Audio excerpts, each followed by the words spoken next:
I don't know, that wiretap thing is kind of funny. He's like, supposing I did kidnap her and tie her up and cut her in half and cut her ear to mouth and lay her in a park, which I didn't. Like, Yeah, yeah. And they couldn't prove it now. I mean, they can't even talk to my secretary anymore because she's dead. yeah, She died. they can't Or go. They suicide. can't go out back in my shed and find the murder weapon. No, they can't do that because it's not there. Like, oh, Jesus, dude, fucking creep.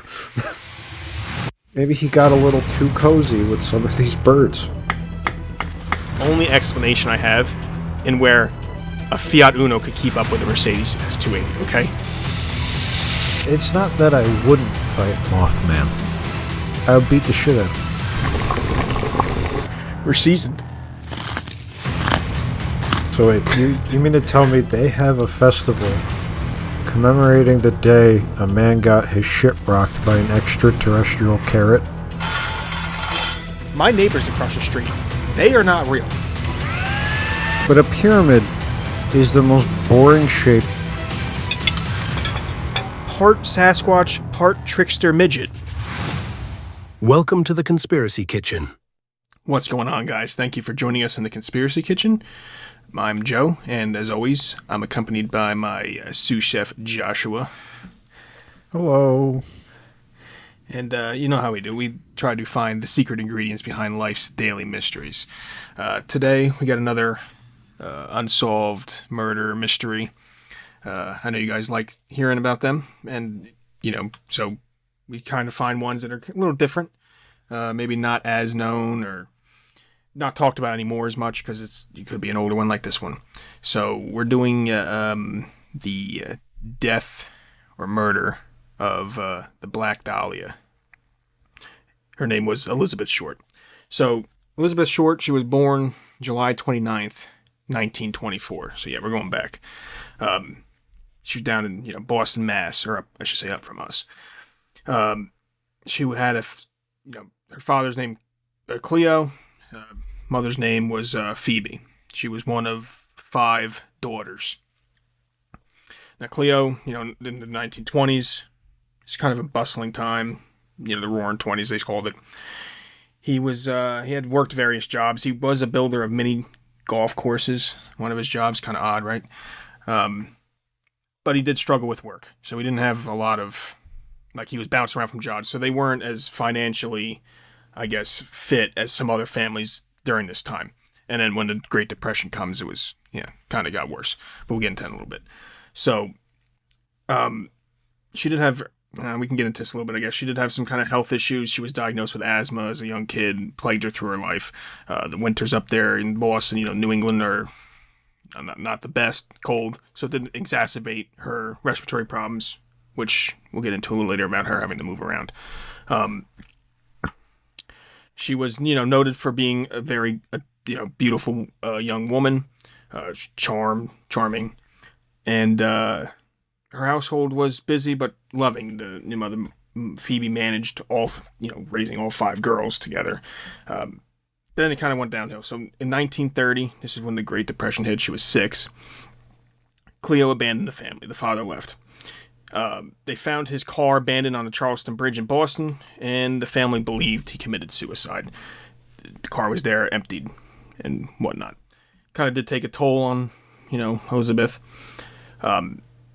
Not having a father around obviously would do that to anyone. So then, now, Phoebe and Elizabeth being the third in line had to help raise these kids, help to raise the younger sisters.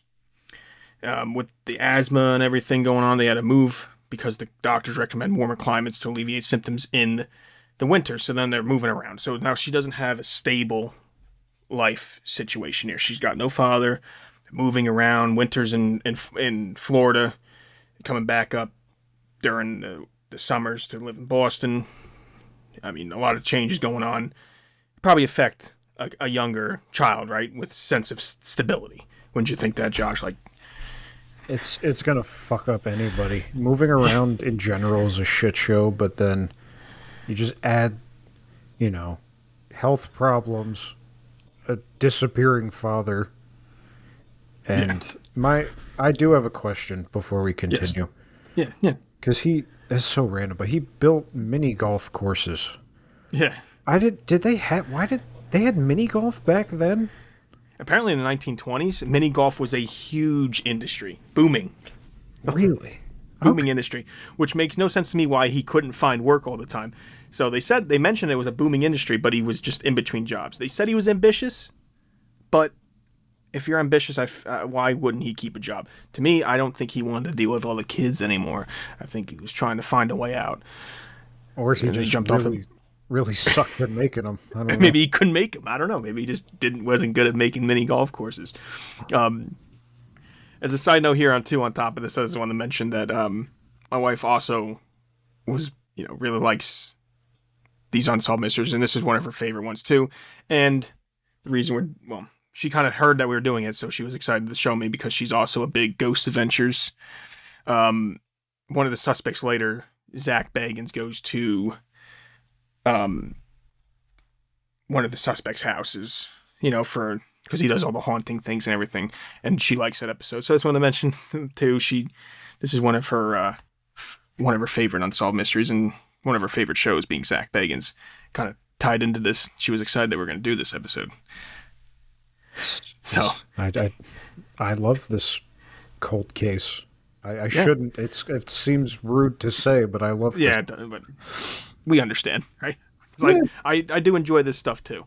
I feel like maybe if I didn't go in the path I went, which, I mean, is fine for my career. I mean, it's not like I'm whatever, but I would have probably went this way and tried to solve cold cases or help being a detective or something, because I do enjoy this stuff.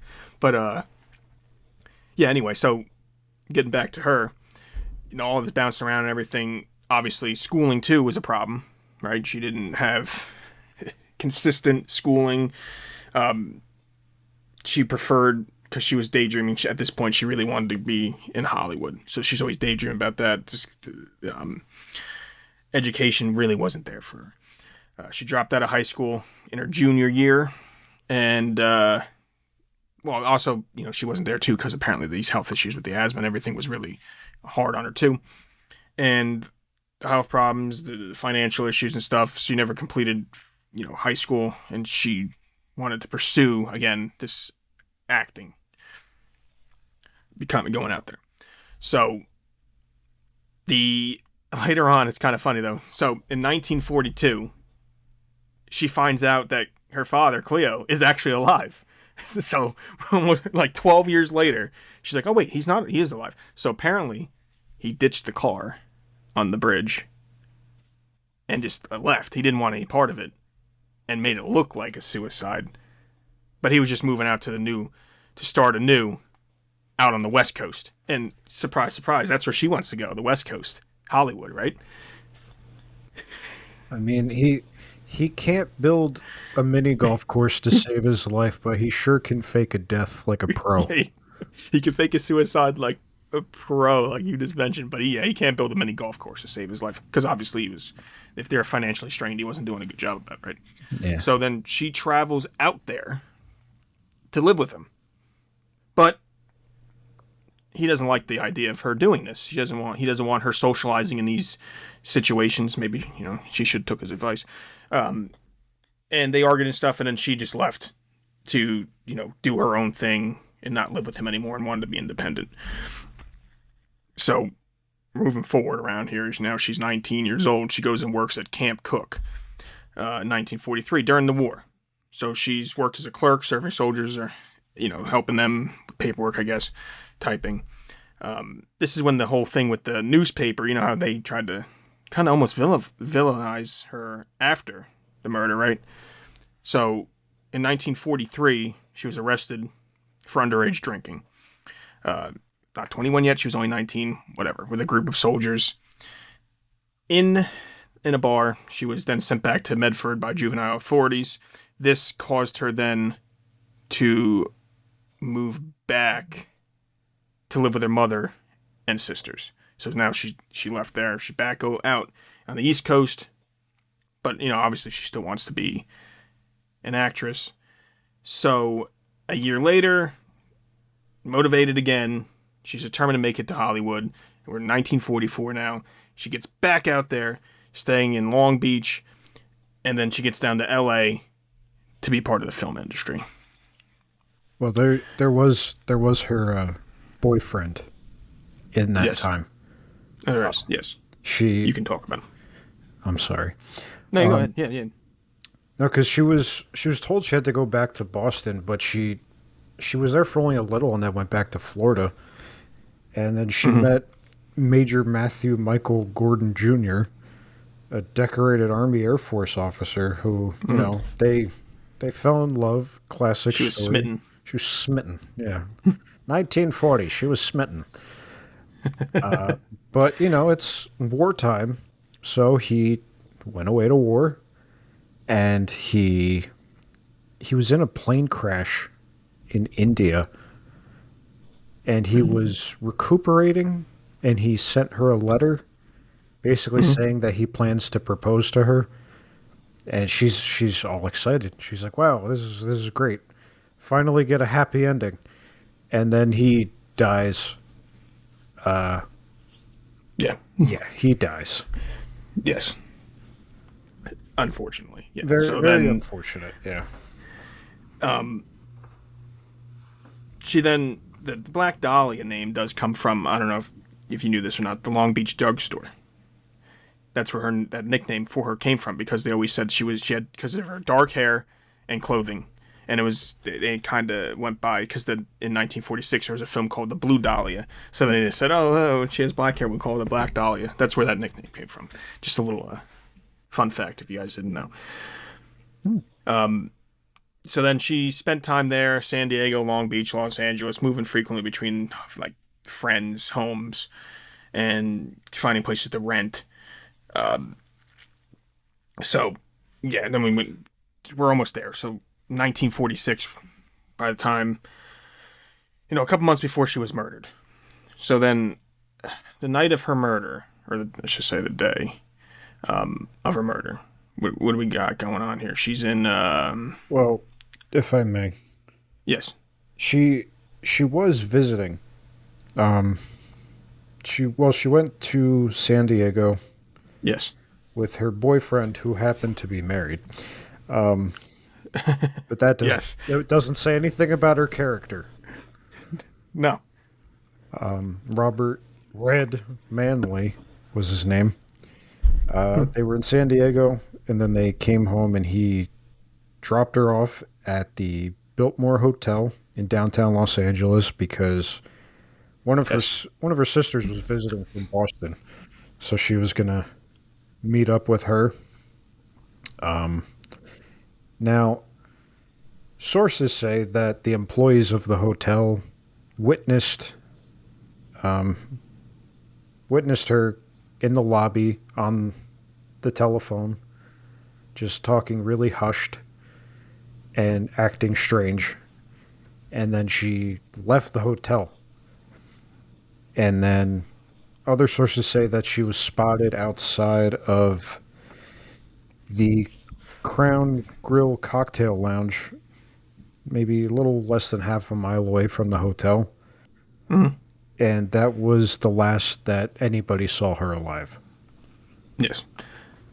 So I just wanted to add a little bit to the Robert Red Manley. So yeah, they were with, according to Dorothy French. So she was with him that morning before, about 6 a.m. She mentioned returning to L.A. to meet with her sister and then go back to West Virginia in Berkeley, which they kind of found out he kind of lied about that. No, they didn't. For some reason, he mentioned this, but which is weird to me that he would talk about, oh, she's going to go to West Virginia, but she never made it. It was a false claim. He said that, she was also very evasive about her plans for the rest of the day after this. She didn't really want to tell him. Just said she was going to see her sister. It's kind of weird to me. They take the, around 6 o'clock they leave. They take the 3-hour ride down, and they stop in Laguna Beach for a little while en route to Los Angeles. Then they get down there to Los Angeles later in the day, yeah. and he drops her off at the hotel, or actually the city center, I guess, to the hotels there and stuff, the nightlife. She checked baggage at the Greyhound bus station. That around 1 o'clock. Now, what's also interesting too is that someone comes and picks up all her personal belongings from the Greyhound bus station, the bus terminal there, later on after she's already dead. So yeah, kind of weird. Who could that have been? Maybe just someone being helpful. Just hopeful stuff. So yeah, she gets to the bit more hotel around 5 o'clock. And then, yeah, as you mentioned, she was seen later on, right? About a half mile away, at a what'd you call it? Like a nightclub? Yeah, like a little lounge. Yeah. So yeah, a bit more employees saw Elizabeth around 6:30 p.m. Noted she was approached by an unidentified man, didn't know, described vaguely as well-dressed, middle-aged. They conversed briefly and left the lobby together. This is basically the last time she was seen. She wasn't seen carrying any suitcases, none of her stuff checked in from the bus. She only had her handbag.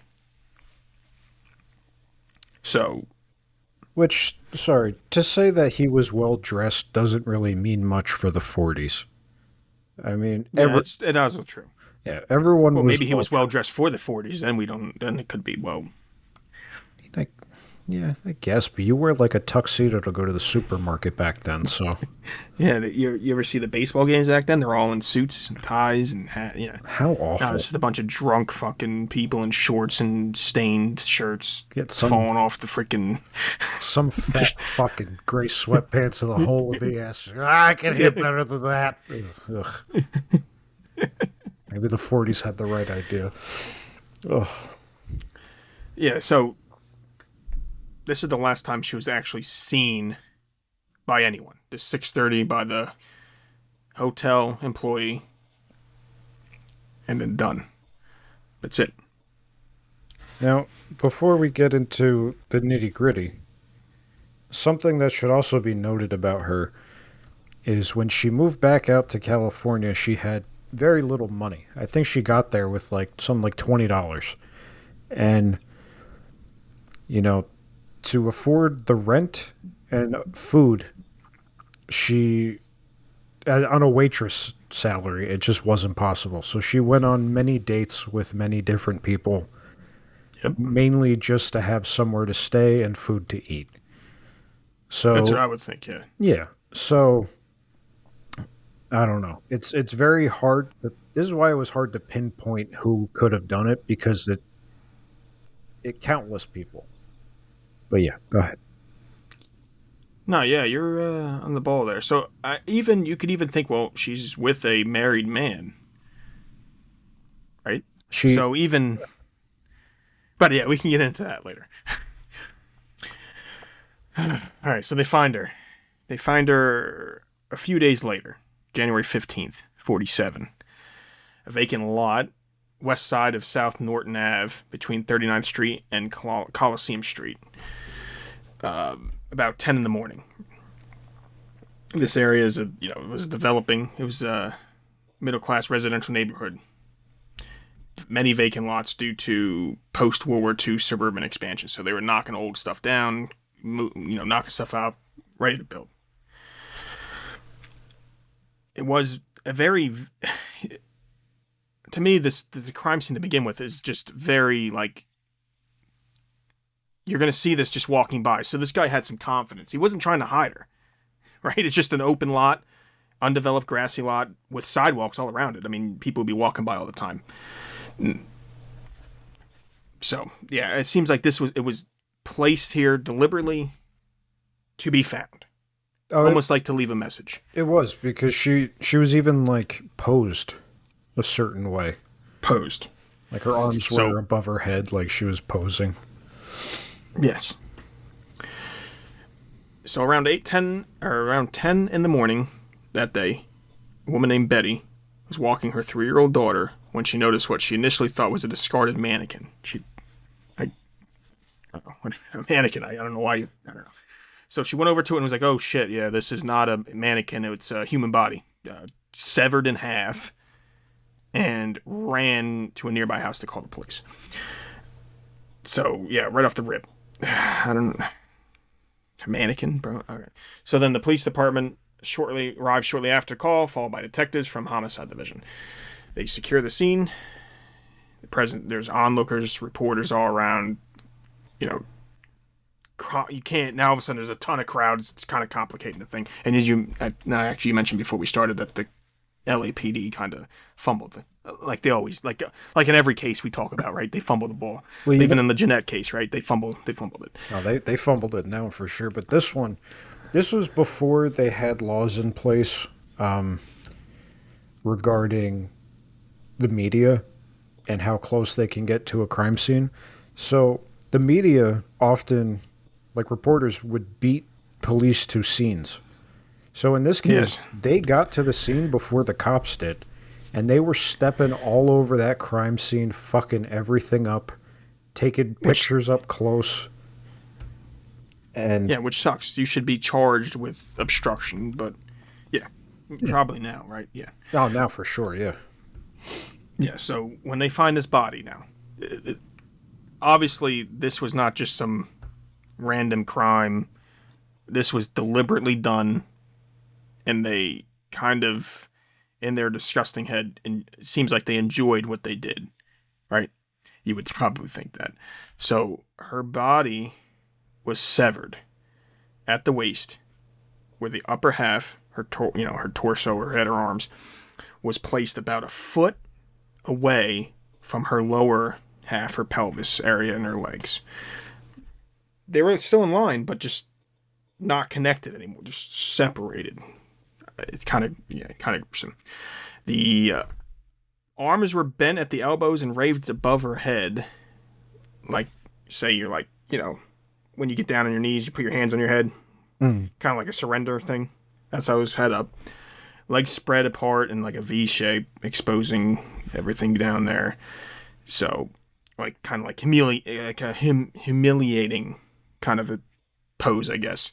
It was laid on her back, parallel to the sidewalk. There was just the sidewalk, that's where they found her. So the body was then, again, it was completely drained of all her blood. That's why she was so pale, and I guess why you would think it was an disposed of mannequin. It is kind of. Oh, there's no. Yeah, there's more. It's kind of disgusting. There's more done to that body. Yeah. So, but before I'll let Josh continue to describe the body. But before we get into there, just to let you know, the crime scene did not show significant blood stains, nothing there. So it seems like this was not done here. The body was dumped, like I mentioned before. It was dumped in a spot to show, like, as if I want this thing to be discovered, and I want you to see how horrible this situation was and how much they suffered, and to make like almost like this is what a sign or a warning kind of thing. But yeah, you can continue on with the I guess you can call it the Chelsea grin, if you want to call it that. If you can continue. Oh, the Glasgow smile. Yeah. Yeah. Her face, Glasgow smile is they slash your face from the edge of your mouth to your ears, kind of like a Joker grin. Mm-hmm. Her organs were removed. There's also that. Yeah. There were abrasions on her wrists and ankles, so tied up at one point. And something I recently learned, when they did the autopsy on the organs and checked everything out, fecal matter was found in her stomach, so she was forced to eat her own, so to speak. You could say that, yes. Yeah. And one last thing, they also, she had a rose tattoo. They cut it off. Mm-hmm. Just so you know, they cut that skin off. Like almost like, I guess, like a trophy. Yeah. And so, yeah. That woman, Betty, something I read about it, she when she called the cops initially, excuse me, they did not believe her.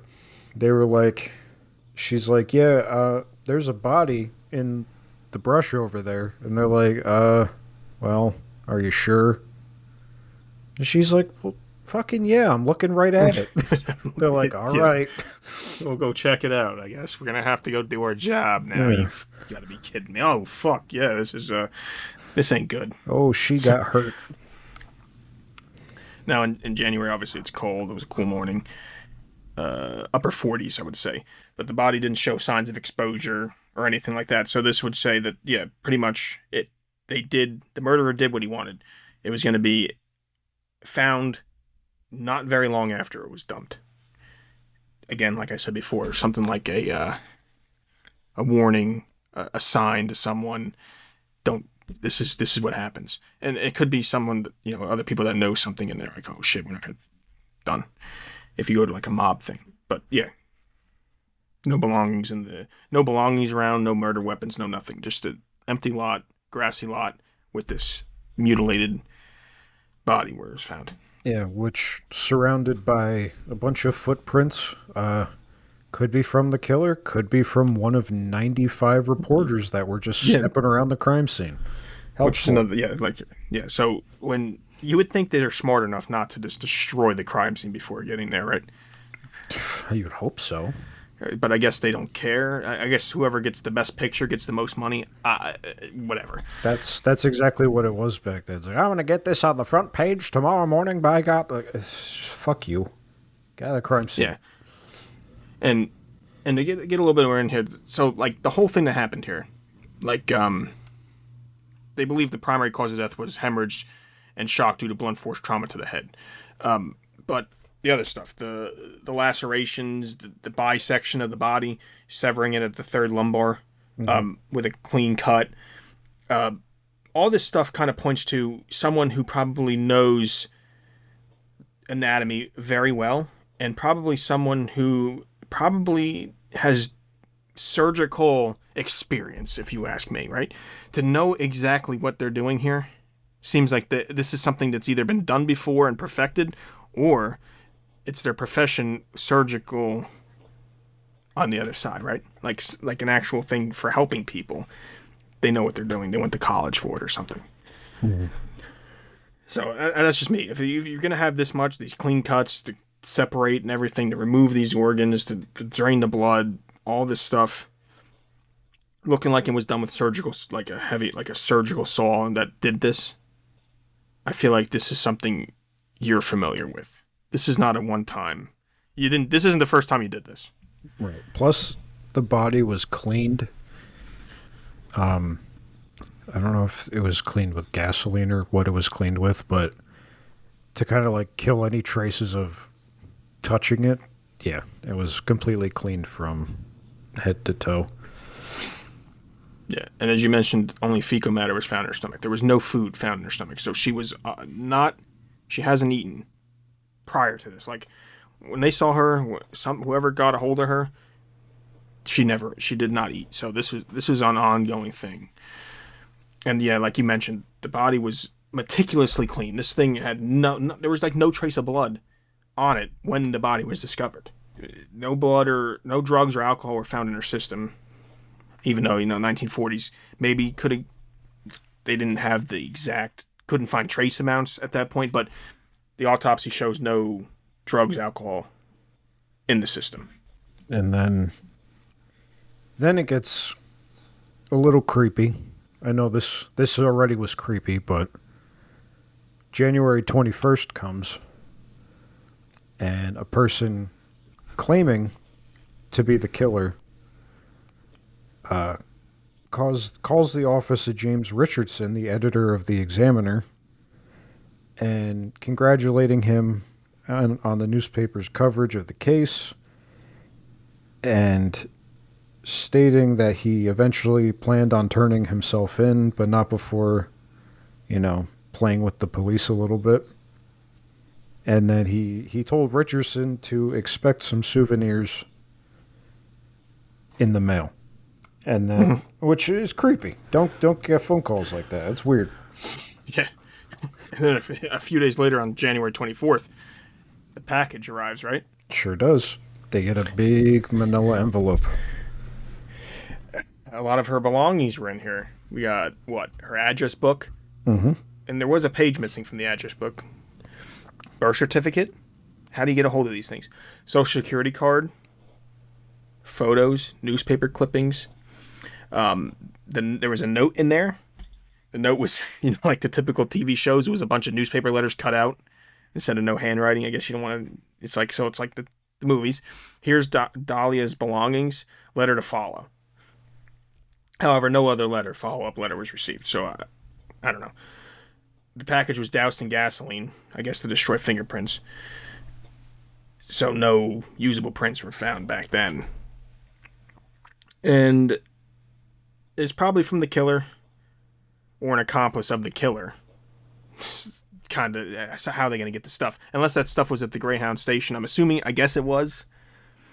But again, it had to have been, I guess, the killer, because how would anyone have a key to the drop? Unless they claimed somehow and got into it, broke into it. I'm not sure.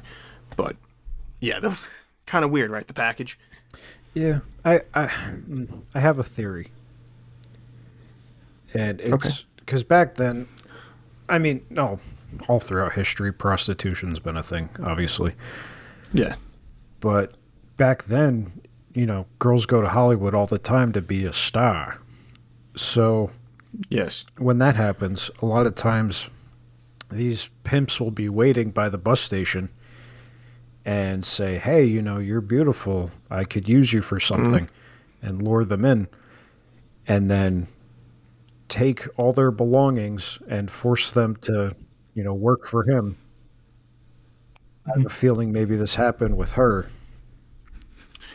Yeah, because we don't know this unnamed man who picked her up from the hotel that the last time she was actually seen alive. Or we don't even know who this is. They never found out if that was the connection. If that was actually the last person that see her alive, if that's the person who killed her. Yeah. Could have been a pimp or a John, whatever they call themselves. I don't know. Customer. I don't fucking know. A customer. Could have been a customer. Patient. So you want to get in? You want to get into some suspects here, or what do we want to go at? We can get into some suspects. Or you want to go with something else first? Well, there was also let me see in my notes. There was it March 14th? There was a pile of clothes found. I didn't hear about this. You hear about this? No. 2 miles from the crime scene, pile of clothes was found by police. Also wiped clean with gasoline, destroying any fingerprints.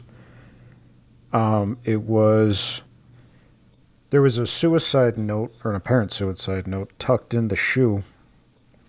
And the note said, "To whom it may concern, I have waited for the police to capture me for the Black Dahlia killing, but have not. I am too much of a coward to turn myself in, so this is the best way out for me. I couldn't help myself for that, or this, sorry, Mary." And there was no evidence to who the clothing belonged to. Just a pile of clothes. So this was a couple months later, or 2 months later, Yeah. 3 months later. Yeah. Well, maybe. I mean, that's kind of odd too. Yeah. So you want to? Let's get into some, I guess, people that may have done this. You want to start with what about Mark Hansen? Ah, the wealthy local nightclub owner. Yeah, you want to get into him? He's a Danish immigrant and the nightclub owner, like you mentioned, in Los Angeles. He operated the venue like the Florentine Gardens. He was known for associating with aspiring actresses and models, and leveraging his kind of influence in Hollywood's nightlife. So he kind of is like, "Oh, I got the connections for you," right? His connection to Elizabeth, the Black Dahlia, she stayed at a trailer park owned by him in Long Beach in 1946, and was seen at the nightclub. His nightclub. Witnesses have claimed that Hansen had a romantic interest in Elizabeth, but she turned him down. So that, right? We can call it something there, right? Oh, yeah. That's what her roommate said. Yeah. Yeah, she said she constantly rejected his advances. Yeah, he was very upset by her turning him down. I don't know. That could drive a man crazy. But then Yeah, again, it could have. but he's a nightclub owner. Where would he get the medical precision to perform that? See, that's the thing. Yeah. So, what kind of pushed me away from him? Yes, he has all the ways of getting to her. Right. She goes to his club. He owns the trailer park in which she was living in 1946, giving him probably access to her house. Perhaps, maybe he has some way into each individual trail. I'm not 100% sure because some do it differently. Some are just like you; they own the land and you own the trailer. So, but again, like you're saying, does he have the surgical precision to do what this is? This seems like it seems a little excessive for someone to turn you down to do this. I'm sure he's been turned down multiple times before this, right? It's probably not his first rodeo getting shot down. So, I don't know. I mean, To me, like I mentioned him first because he has like means of doing it, but like I didn't think it was quite him. I don't think it was him. Yeah. Plus, he runs a nightclub. I mean, there's girls everywhere. Yeah, I mean, I'm sure, and he probably has money. He could get some if he wanted to. He's not, probably not. Like I said, probably not the first time he's turned down either. So I don't think he's gonna go out of his way and freaking do this to someone that turned him down. No. And I mean, his alibi was never publicly detailed in any of any evidence. I couldn't find anything for it. But it said it was sufficient enough to void any type of them continuing to investigate him. So they kind of just put him aside. He was no longer a person of interest. So, I mean, you're saying the LAPD, I don't know. They kind of bumbled around before, so maybe, but they believed his alibi. So I think we're going to do a quick debunk on him, right? Debunked. He was probably upset, but I don't think he's not doing this. He's fine. Yeah, he was probably fine. He could find someone else. What about Leslie Dillon? Who's Leslie Dillon? He's a 27-year-old bellhop. Oh. An aspiring writer from Florida, right? Interested in true crimes and police work. Oh. Claimed to have knowledge of Black Dahlia case. Which kind of drew their attention. So there was no like direct connection between them. But he said he claimed to have information about the murder possibly through a friend, Jeff Connors, who knew Elizabeth. So here's the problem here. So this guy is mentioning a friend, Jeff Connors, out there. The LAPD went through a lot of things trying to find Connors. But they could never find anyone with this name. So it's kind of weird, right? He just makes up some nonsense name. They search, they can't find him. Mm-hmm. Anyone with this name. Like, what is this guy doing? Jeff Connors? But I heard it was... Yeah, so they tried to find, but they think maybe it was a pseudonym. Mm-hmm. So they couldn't find him. Do you have anything else on this? Because from what I see here, is Jeff Connors was like some fake name that this guy made up. Although I heard that apparently like many people admitted to doing this. Didn't they get like 60? Didn't police the LAPD get like 60 freaking confessions to this case? Within the first couple of months, yes, and then it quickly rose to hundreds. So, like, why? Besides this fucking weird guy, why would you like admit to killing someone if you didn't kill them? It's a weird... Or have anything to do with it. It's a really weird thing. People do it. People are very strange because they want the attention. It's the dumbest thing. They're very mentally ill, but it's still the dumbest thing ever. And while we're at it, Robert Manley, her married boyfriend, he was cleared of suspicion after passing many polygraph tests. How accurate do you think those were back then? Yeah, then probably not very. Not very. No, not at all. So, but yeah, so they go and actually get Dylan, this guy, Leslie, which kind of also was, they actually kind of thought the LAPD kidnapped him because, I mean, there's no reason, there's like no evidence for it. Then when they interrogated him about it, the only details he knew about the crime were publicly available details, inconsistent. So they were like, yeah, this guy's full of fucking shit. So, but he was one of the ones they actually went out of the way to go get because they were desperate for leads at the time. That's why I wanted to bring him up. It was kind of funny. He literally had no idea what the fuck was going on. So, I mean, this guy is kind of funny. The LAPD goes to Florida and fucking kidnaps his ass just to interrogate him here and find out, yeah, he's fucking just full of shit. But I wanted to bring him up because he was like one of the main ones about this whole thing about all these people saying they did it when they didn't even do it.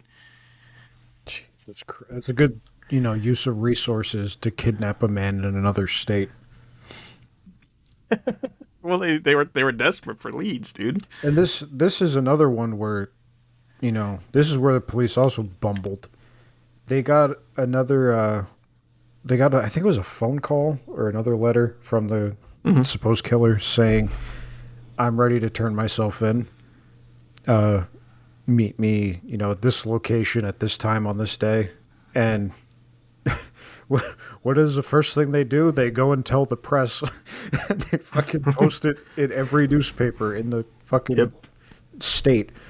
And then they go there and they wait for the guy. Then the guy calls back a day later. He's like, I changed my mind. Fucking so dumb.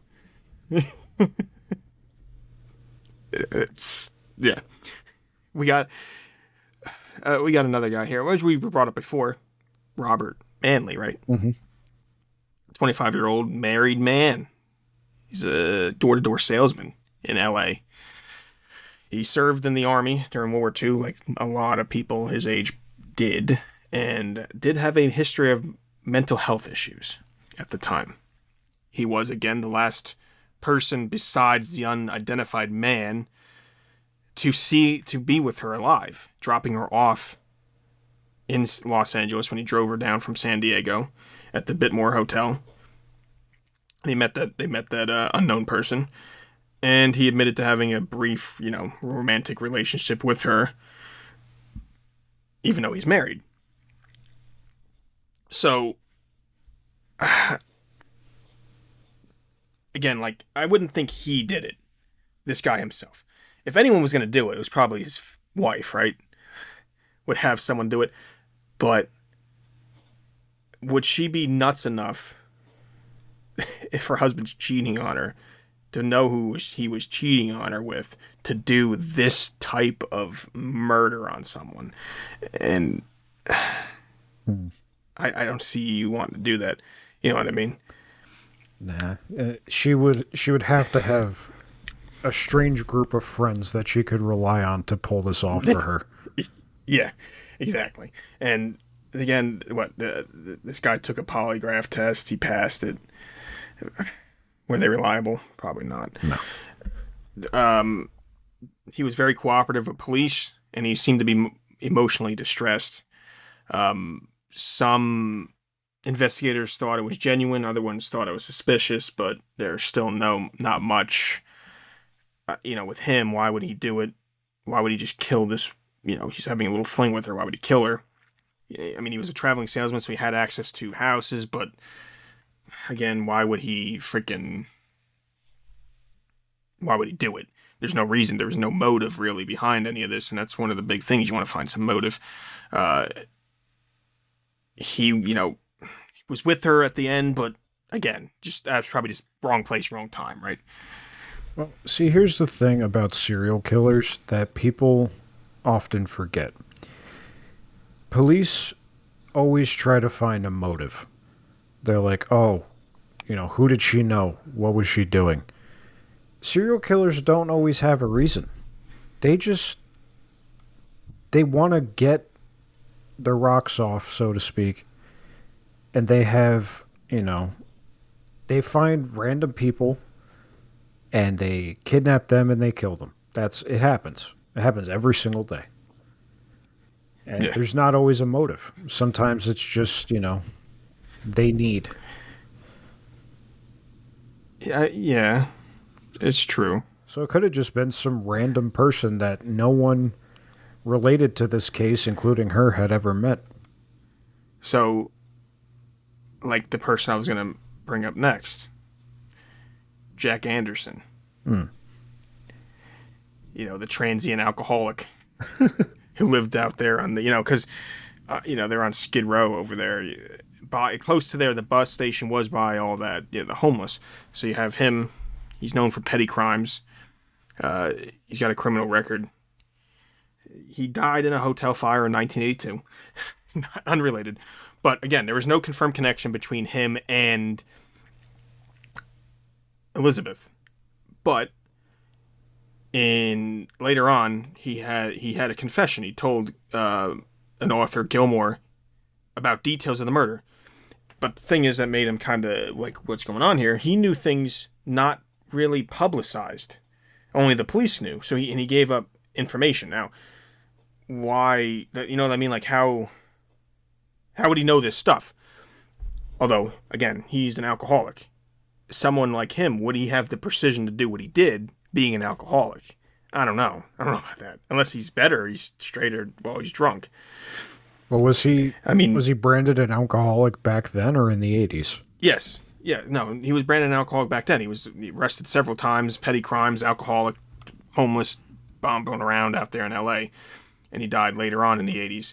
But in the 80s, he gave up all this information that wasn't really known.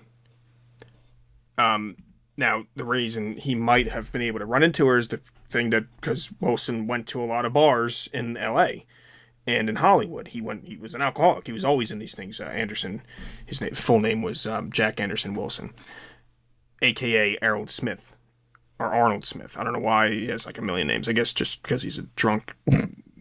So, yeah, he goes to a lot of these bars. And Elizabeth did go to a lot of these bars too. So they could have potentially crossed paths, and he took an interest to her, perhaps. The book, Gilmore's book, Served, came out in '94. And this is why they kind of popularized this guy as being the murderer, because of his confessions and the details that he left. So they were wondering it. He had knowledge of the case that only really insiders knew. But the problem is, the guy died in this fire before the police really even got to do any investigating on him.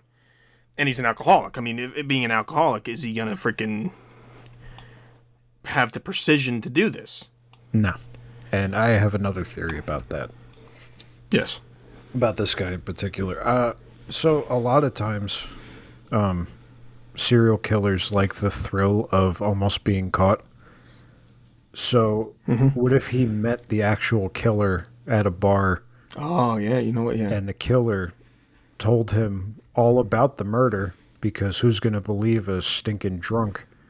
Yeah, it's like, this guy's just going to ramble on. No one's going to believe him.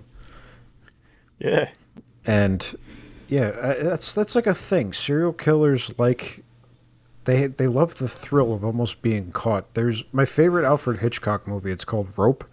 These two guys, they kill their teacher and they put his body in like a trunk in the middle of a living room, and then they host a dinner party, and they're just like enjoying the thrill of all these people standing around the person they just killed without knowing. It's a very weird thing that serial killers do, but I think that's what this kind of is, where like he may have met the killer and was told all about it. It's actually a very good point. That could probably be why he knew some insider stuff. Maybe not because the LAPD sucks and someone was at a bar as the cop talking about it. It was probably, he might have ran into the killer. Because I was thinking maybe he was sitting somewhere and some scumbag detective was, started spewing out fucking information because he got a little tipsy with another drunk. But he could have absolutely ran into the killer himself.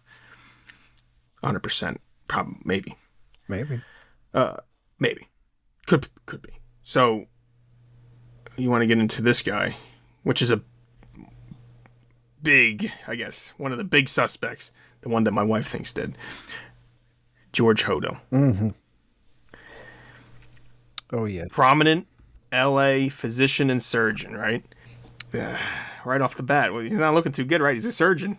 Well, he's a surgeon. He's well respected in the community already, so no one's going to think to look at him. Mm-hmm.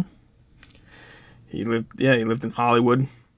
And his house was rumored to be a hub for elite social gatherings. Mm. You know, he could have someone like Elizabeth could want, the Black Dahlia could want to be friends with him to get higher into this Hollywood circle. We all know, I think we've mentioned the Hollywood elites and the inner circle and the nonsense there, trying to get, doing what you need to do to get raised up through there.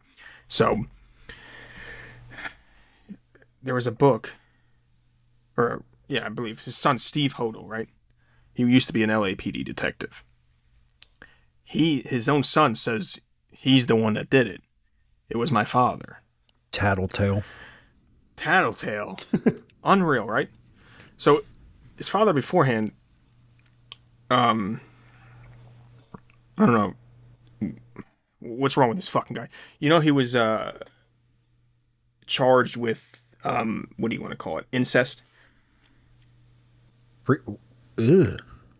So before this, his father, with his 14-year-old daughter, so it was incest and child molestation, was charged with it, but he was acquitted.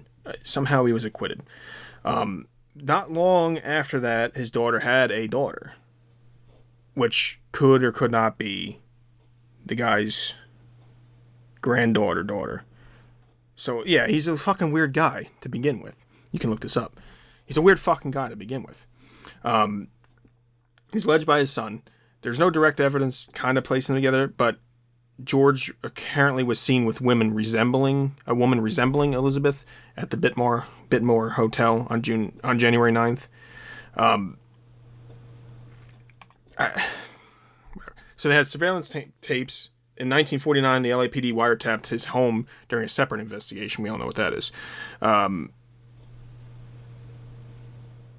Supposing, and they kind of have a little snippet from the wiretap saying, supposing I did kill the Black Dahlia.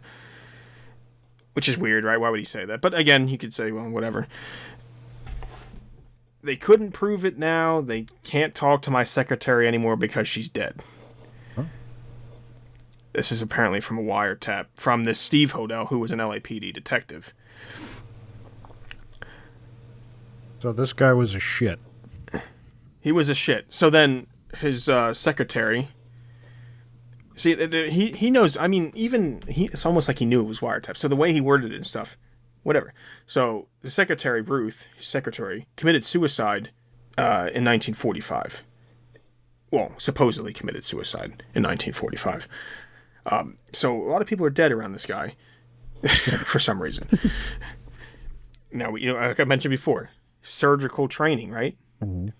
Precision to be able to do what this happened to the Black Dahlia. Large amounts of medical expertise.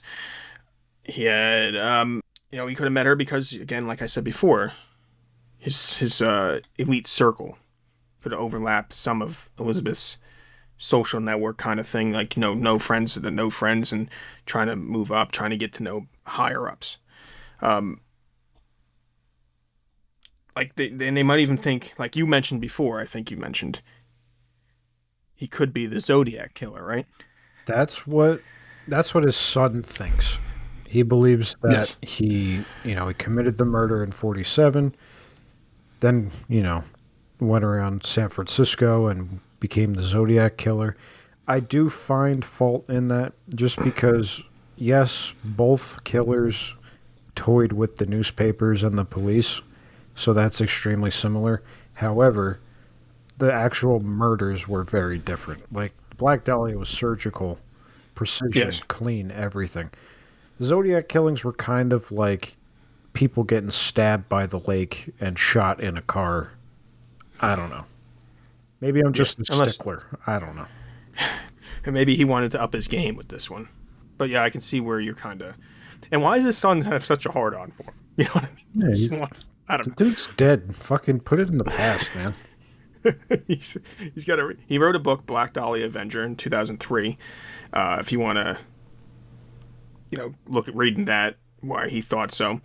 The LAPD did consider him a suspicious suspect in 49. They put him under surveillance and listed him as a top suspect. But then for some reason he moved to Asia in 1950. So that kind of fueled some more suspicion of why the fuck is he's moving to Asia in 1950, right? Where's he going? But, there was no physical evidence linking him to any of the crime scenes. The wiretapping evidence couldn't even be admissible in court. And again, like I said, he didn't say, I killed her. He said, supposing I did, right? So he's kind of like he knew what he was doing. And we're kind of basing this stuff off Steve Hodel, his son, who might just hate his fucking guts and trying to blame his father, even though his father's already dead. Yeah. I don't know, that wiretap thing is kind of funny. He's like, supposing I did kidnap her and tie her up and cut her in half and cut her ear to mouth and lay her in a park, which I didn't. Like, yeah. And they couldn't prove it now. I mean, they can't even talk to my secretary anymore because she's dead. yeah. And she died. They can't go suicide. They can't go out back in my shed and find the murder weapon. No, they can't do that because it's not there. Like, oh, Jesus, dude. Fucking creep. So, what about one other guy that I kind of find very possible? Perhaps. Walter Bailey. What about this guy? Tell me all about him. Another Los Angeles surgeon who lived near the crime scene. He was only a block away from the crime scene. Died shortly after the murder under mysterious circumstances. His brain hemorrhaged. So, again, like I said, he has got medical expertise. His home was a mile from the lot. His marriage was deteriorating. So he's kind of like going out, fucking hitting the clubs and stuff like that. So when you're going through this, what he had going on, he had brain issues.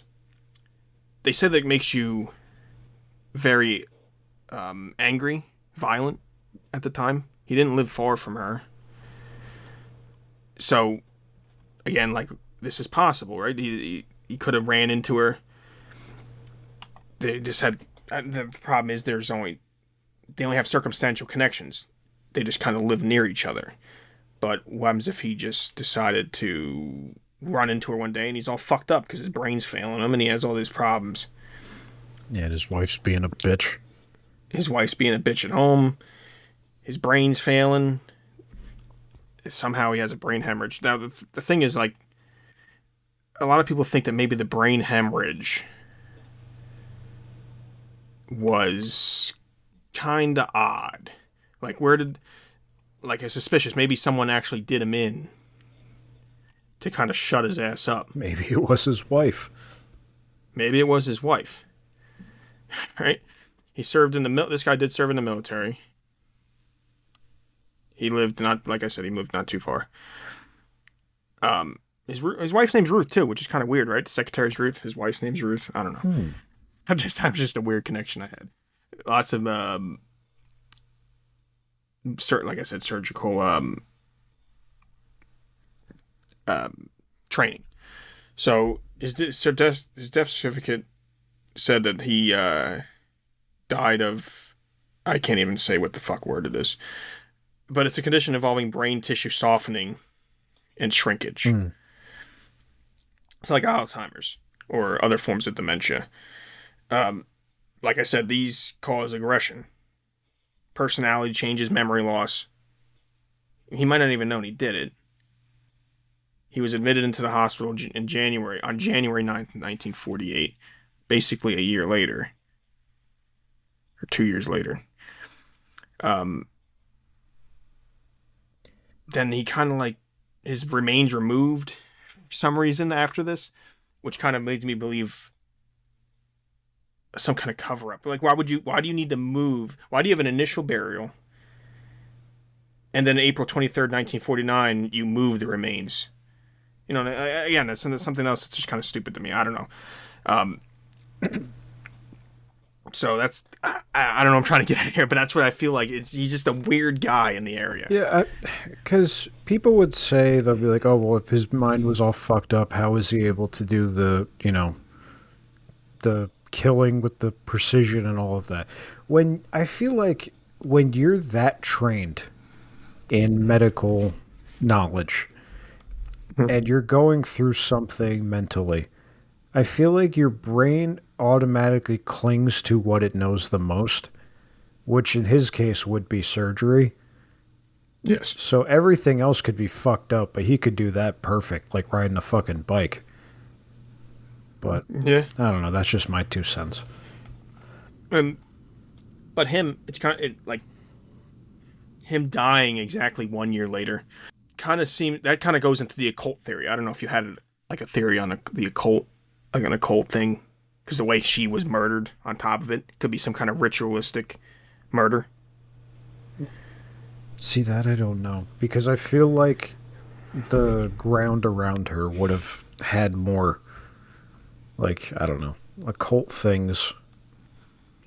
Yeah, I mean, or unless it was that the occult things was done at the original murder during all that time, and then they just dumped her body off at the end. Yeah, that could be.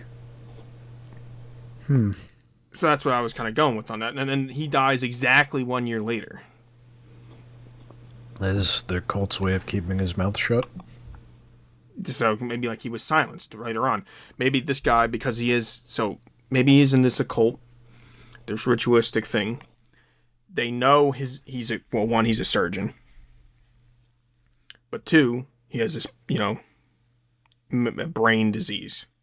So he's susceptible to impulses. He has memory loss, aggression and stuff. So then he's used by this, and now we're like, fuck it, just kill him off. We have to kill him off because he's like fucking up. On his deathbed, he might have freaking admit to what happened here.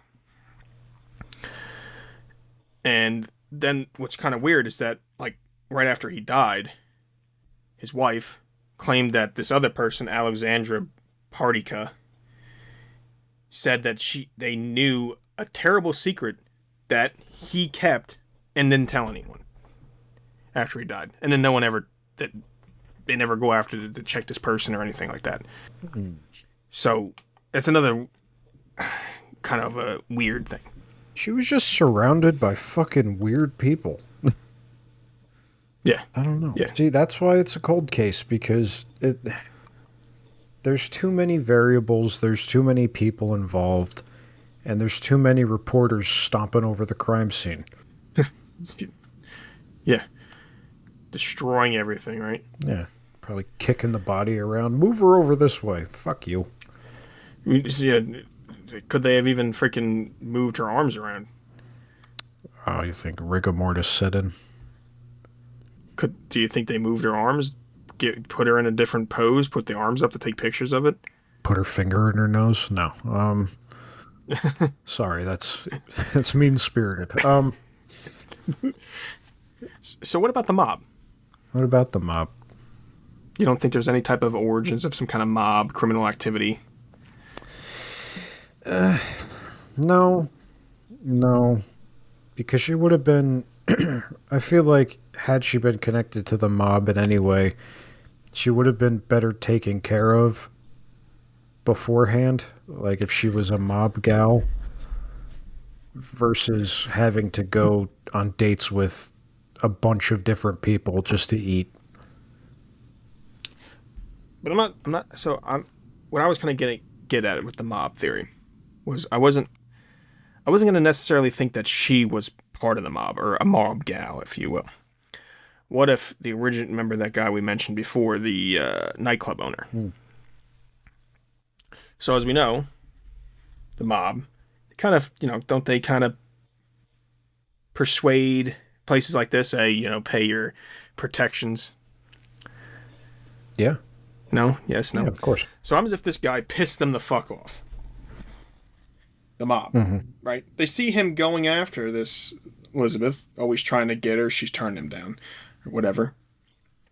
Something happened. We don't quite know. We could come up with a tons of story of trying to leverage influence over these club owners for whatever reason.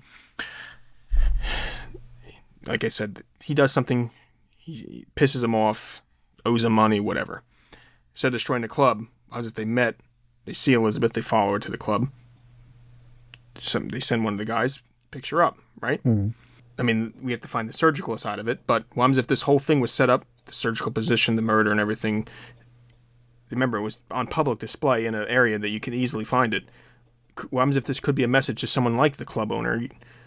You know, you can't fuck with us, or this is what's going to happen to people you know. I could see that. And she was just caught in the crossfire, like, just because of some scumbag. She gets caught in the crossfire and loses her life because of something happening to a club owner. I could see it. I mean, I don't know if they'd be so surgical about it, but I guess to get a message across. Yeah, because you got, was Mark, right? Mark Hansen, the club owner. You know, she's always turning him down. They see she's interested in it. They probably have all kinds of information. They're always, checking on him. He does something he's not supposed to do. He crosses them somehow, and this is how they get back at him. They go after Elizabeth. Yeah, I could see it. I think we solved it. So you really think it's a mob thing? It could be. I mean, or you think it's George? Well, the mob was really big in L.A. at the time. Yes, they had. That's what I was wanting to get at. So you had the mob, or George, or the other crazy ass surgeon that was dying. I think are my three key, the big ones, right? Or it could be completely someone else. It could be the drunk guy for all I know. But I really like. I don't know. I feel like Steve comes out all this time later and says something. But the guy was kind of a scumbag, right? Incest, molestation, his freaking... His Ruth, she dies, suicide, right? His secretary. Yeah, because I'm assuming... randomly dies. I'm assuming she saw too much and couldn't handle it. It could have been that, right? She's supposing. So, it could have been him. It's a big one. Or the mob. Or the random weird guy, just weird surgeon up the street. Yeah, only reason I don't think it would be the mob is because I don't think they would send letters to a newspaper. Well, I can go with that, with being, to have the article, the stuff, right? The birth certificate, the freaking, that was odd, right? That's odd. Unless someone else broke into the thing. But like we were mentioning, people are admitting to this crime all the time. What if someone just trying to be fucking, like a hoax, just trying to be a fucking scumbag? Yeah. But they'd have to obviously get access to all that personal documentation that somehow got shipped back to the news station. Which, in reading it now, when you asked before, why the fuck would somebody admit to being the killer? Back then, the reward for any kind of, evidence was $10,000, which today would be $150,000. But what the fuck would be the point in turning yourself in and going to jail? You're not going to get the money. You're not getting the money, right? Yeah. I want the money, though. I gave you a lead, right? Yeah, it just happened to be myself. Prison life in the 40s, there's no commissary accounts to put money on to buy, snacks, so you're just kind of fucked.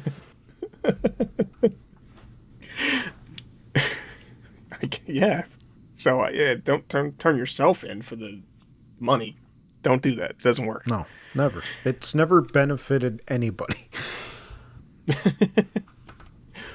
Now, you wouldn't think it was like a alien abduction gone wrong, would you? No. Not in this case. I would love to say yes, but no. Yeah. The surgical removing of the organs and stuff. Why remove the organs? I don't know. Why did Jack the Ripper remove organs? He ate them. Oh. I don't know. No, he was just a crazy surgeon. But No, I feel like, especially in LA, there's too many people. You would notice a UFO. Yeah.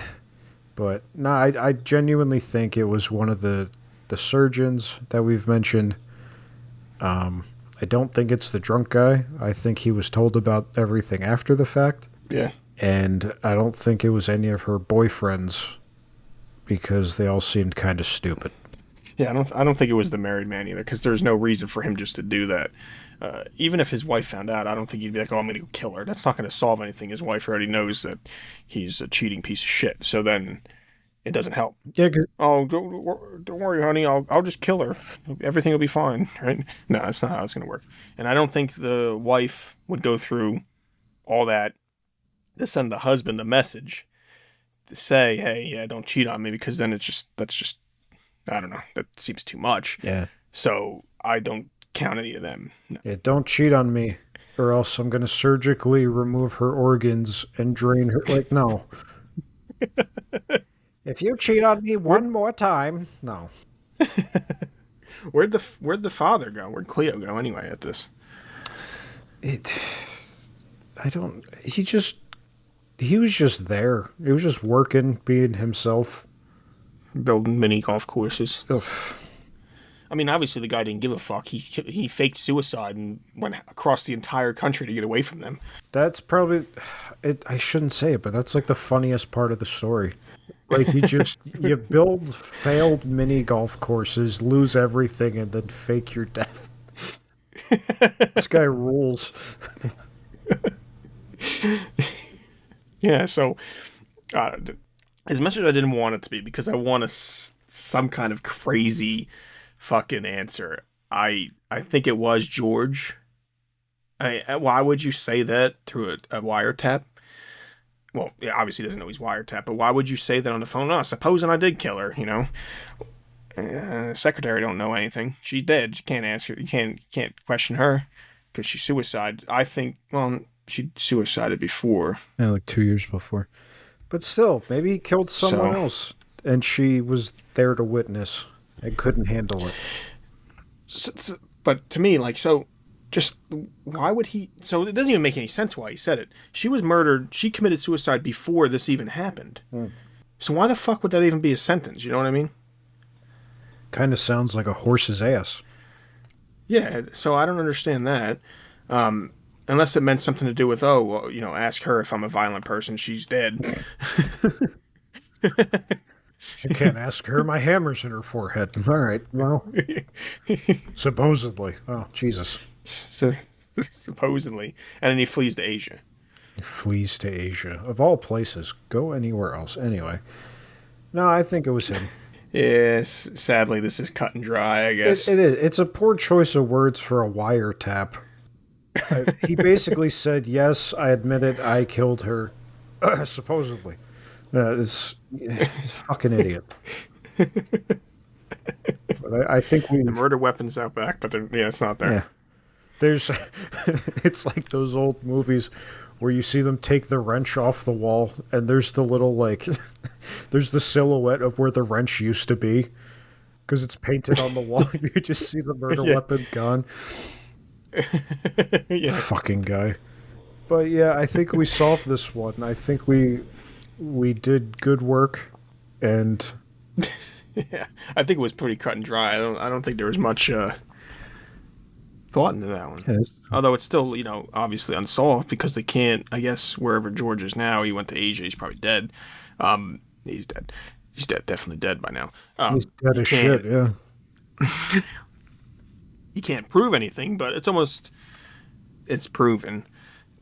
Yeah, pretty much. So what do they think? What does the listeners think? You guys think it was George? You think it was George? You think it was the mob?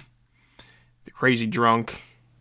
The other surgeon who was dying of brain diseases, tissue softening? Or do you think it was some random person? Or the wife, maybe, of Red? Let us know. You can comment here on Spotify now. We can do complete threads. We can talk back and forth. They just added that not too long ago. You can let us know on X. If you follow us on X. Instagram, you can let us know over there. or even DM us on either one of those social platforms to give us your thoughts. If you want to hear, maybe if you had a different view, let us know. Yeah.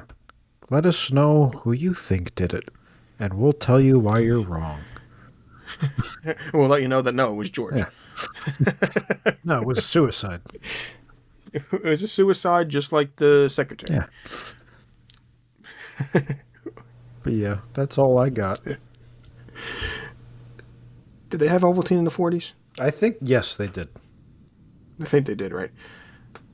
Do you think they served it at that guy's nightclub? It could be a very important detail. Maybe they did, and that's why he was so successful. Yeah. Or he didn't, and that's why the mob was pissed at him. Oh, shit. They wanted to come in and get some Ovaltine. He said, no, we don't serve that here. We serve, I don't know, Hershey syrup. Then the fellas over at Nestle sent the message. Sent a hit squad over. All right, guys, this will be you'll be hearing this Monday, and then we're going to do another episode so you can hear it on Friday. We're going to continue to do that for you guys. And I just want to say that Hammers, Josh is very happy that you gave him his Cryptid Killer title back. All right, Josh? I'm very ecstatic. You guys are going to be riding shotgun? You're going to kill some cryptids together? Yeah, I'd watch that show. You like his way of killing the worm, or you think your way's better? No, I liked it. His was creative. His is creative. Yeah. Jimmy's comment on the thing saying that you're basically wrong on every one of your takes. How do you feel about that? Well, you know what? He doesn't have to listen anymore. He could go to a different podcast. Yeah, he can listen to one that's not as good. Yeah. Fuck him. Anyway. Where are we going next? Are we doing a cryptid next? Are we doing an actual conspiracy? Another unsolved? Where do you want to go? You know what? We're going to leave that up in the air for now. I'm going to do some research on different topics tonight, and we'll reconvene. All right, so we'll have to get back to you on what our next episode's going to be. Yeah, so stay tuned and drink your Ovaltine. Yep. Just keep following us on X. We'll let you know. Until next time, guys. Bye.